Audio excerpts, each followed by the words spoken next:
everybody, it's Abby. Welcome back to the channel, or welcome if you're new. Today I want to be talking about why the beauty community is so negative here lately and what you can do to change it.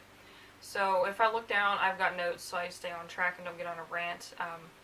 But basically, if you haven't been to my channel before, this is your first time, I try to do more positive type of things. I have a positive news series where I talk about good things that have happened to beauty influencers, and I really just want my channel to be a place of positivity, drama, stuff like that. So, but I have observed from the outside, like the drama that goes on with the bigger channels and drama channels, stuff like that. So I just want to talk about that a little bit. To answer the question why the beauty community is so negative, the obvious first answer is that the negative gets more views. So if you go to any larger channel and you scroll through their videos that they posted, you're going to see that they're full face of products I hate, or lowest rated makeup at Sephora and stuff like that is going to have more views than their favorites videos.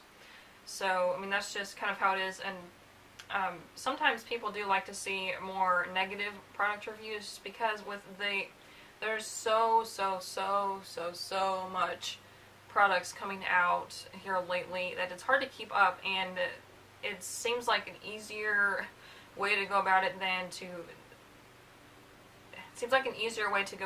is to find negative, bad products to avoid than trying to find the good products, because there's going to be a lot more good products, of course, but just finding the bad ones are easier because it's just less to go through. And I think this next point is going to be the biggest problem in the beauty community, is that people feel entitled to know 100% of an influencer's life, and they pretend that the less than 1% that they actually see is the full 100%, and they will try to make up stuff, over-exaggerate things. They'll take the one little negative part of the person's day and then just blow it up into that they're a horrible person. And then if it's somebody who really doesn't do anything negative or doesn't really post that much, they'll try to find something, they'll dig into the person's past and try to find something that makes them seem like a bad person, and this is most likely just to make themselves feel better. And it kills me that people that are friends online, they, if you hang out with your friend, you want to take pictures, post stuff, whatever, but it's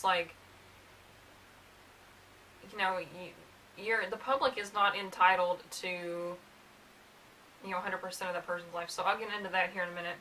But then the problem comes in that the drama channels exploit all of this for literal money, actual money, because they make money on their ads on these drama videos. So, I mean, some of that stuff, some of the drama channels, they say things that are true, they have proof of whatever, the receipts, but some of them will reach and try to find something bad to talk about this person, just so they can make money, because like I said in the beginning of this video, that the negative stuff gets more views.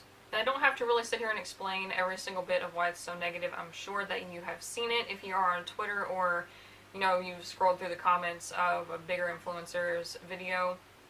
So I'm going to just talk about how that we as watchers of these videos can change this, even if you're an influencer yourself, or you make videos, I should say. So we need to recognize that people on YouTube, Instagram, wherever else, are people just like us. They have lives outside of social media, and yes, social media is their job. However, just think about it, if, whatever you do for a living, if you work at a store or at a restaurant or whatever, your work day or what you do at your job is not your entire life. There's stuff that goes on in your life that you don't talk about to coworkers or customers or, whatever. And these influencers make mistakes just like everyone else, but just their mistakes go out to a larger number of people than the average person. And us as consumers of this content are not entitled to 100% of these people's lives, because, just because they're on social media or whatever for the world to see, they choose what they show to people. So, I've seen people get upset about people not donating money or whatever, but I don't think it's good for people to brag about them donating money, just because I feel like that's kind of pandering. And just people get so upset, they're like, well, why don't you donate this, blah, blah, blah, blah. It's none of your business why people don't donate their money, or they probably do. like there's this one large influencer that comes to mind that people say that they don't do anything for anybody else, but literally like they'll come on and like randomly DM somebody to give them products. Actually, there's a couple people that do that, but and they've like literally bought houses for their family members. But like, why would somebody brag about that? Like, it's none of your business what they do, you know. And the one thing that we need to do as a whole, I hope that this reaches more people than just the people who are trying to be positive like myself, but we really, really, really need to get rid of that mentality that these people signed up for this, you know, up for hate comments and, you know, all that stuff. Yeah, I mean, if you have a large number of followers, you're going to expect to get a lot of nasty comments, hatred, stuff like that. But that does not mean that you are entitled to leave those kinds of comments. Like, just because you can doesn't mean you should. That can go for anything in life, not just comments on somebody's YouTube video. And the next thing I want to talk about is you need to vote with your views and your likes. So stop watching the drama channels. You know, if you want to go and subscribe from them now, I'll wait. I'll just sit here for a minute.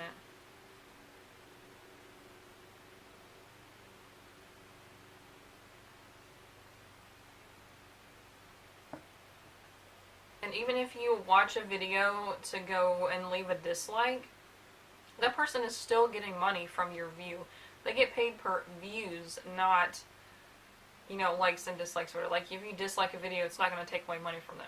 Like the same thing, even not even just drama channels. Just like if you just hate, you know, this certain influencer or whatever, and you go to leave a dislike, you're just giving them more money. Like, that doesn't make sense why you would do that. And then the number one thing that I can think of just for you as a consumer of this content, just unfollow, unsubscribe from people who just create drama. I mean, there's people who, they get drama online, people comment, but then they'll just fire back at them, and then that just creates a whole mess. Just unfollow, unsubscribe from those people on Instagram, YouTube, Twitter, Snapchat, wherever. And once you do that, you'll feel so much better about stuff. Like, you'll begin to see the more positive. Because I feel like sometimes the negative can just overwhelm the positive stuff. So that's all I have about this topic.